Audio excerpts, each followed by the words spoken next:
Hello everyone, welcome back to our channel. Today in this tutorial I am going to show you how to change profile picture on Facebook. To change profile picture on Facebook, firstly open your Facebook application.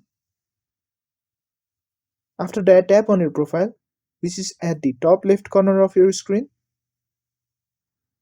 Now tap on camera icon on your profile picture. Different options will show up. Select the second option, which is choose profile picture. Now choose the profile picture that you want. After that, tap on save at the top right corner of your screen. You can see that our profile picture has been successfully changed. So this is how you will be able to change a profile picture on Facebook. If you found this video to be helpful, go ahead and give us a like. Also, don't forget to subscribe to our channel and press that notification bell so that you'll never miss another upcoming videos from us. Thank you and see you in next video.